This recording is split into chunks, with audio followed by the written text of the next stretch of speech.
हमने जो भी आपको प्रोजेक्ट मैनेजमेंट स्किल बतलाया, PERT, CPM, नेटवर्क एनालिसिस के थ्रू हम लोग कैसे करते, उसका आज कैलकुलेशन पार्ट देखेंगे। मोस्ट इम्पॉर्टेंट, ध्यान से देखना हम लोग कैसे कैसे कैलकुलेट करते हैं।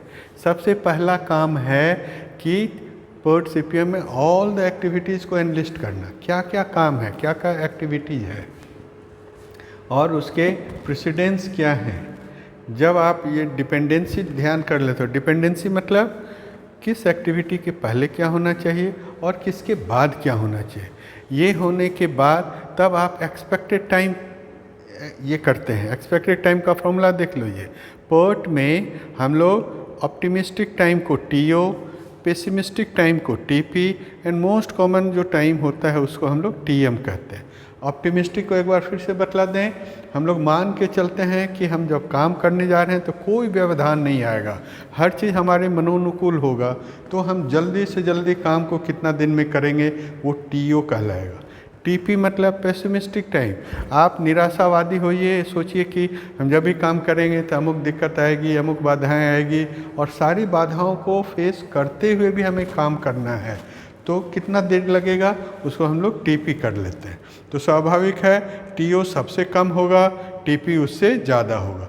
अब TM कहेंगे मोस्ट लाइकली, नहीं कोई भी काम ऑप्टिमिस्टिक टाइम में होता है ना ही पेसिमिस्टिक में होता है, उसी के बीचों बीच में होता है, उसी को हम लोग मोस्ट लाइकली टाइम कहते हैं। ओके, तो ये तीनों टाइम आपको दिया हुआ रहेगा। अगर दिया हुआ रहेगा तो इसी फार्मूला से हम लोग एक्सपेक्टेड टाइम निकालेंगे और उसके बाद आगे का कैलकुलेशंस करते हैं। ध्यान रहे कि यही है आपका एक्सपेक्टेड टाइम निकालने का फार्मूला।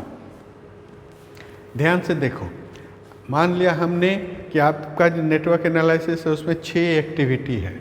Task number 1, 2, 3, 4। डिपेंडेंसी मतलब 1 के पहले कुछ भी नहीं होना चाहिए, लेकिन 2 के पहले 1 पूरा हो जाना चाहिए। जब तक 1 पूरा नहीं होगा तो आप 2 को पूरा नहीं कर सकते। इसका क्या मतलब, एक्टिविटी नंबर 3 को शुरू करने के पहले 2 होना चाहिए, 4 के शुरू होने के पहले 3 होना चाहिए, लेकिन 5 के शुरू होने के पहले 3 और 6 दोनों पूरा होना चाहिए, और 6 शुरू करने के पहले हम सिर्फ 2 पर कमांड करेंगे। तो ये हो गया डिपेंडेंसी, ये आपको दिया हुआ रहेगा नेटवर्क एनालिसिस में फर्स्ट 2 लाइन।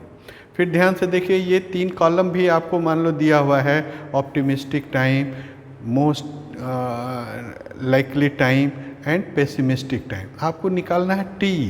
आपका ये फॉर्मूला याद होना चाहिए। कैसे करेंगे, इसको आप 4 से गुना करो, 4 6 जा 24 plus 5 29 plus 7 36 divided by 6 it is 6।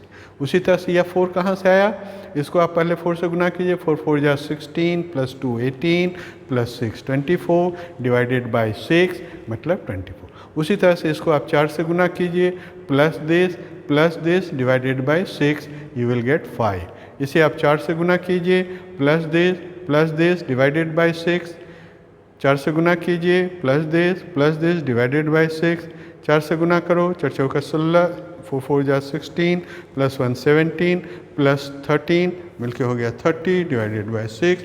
तो इस तरह से हमें TE निकलता, expected time in days. Thank you.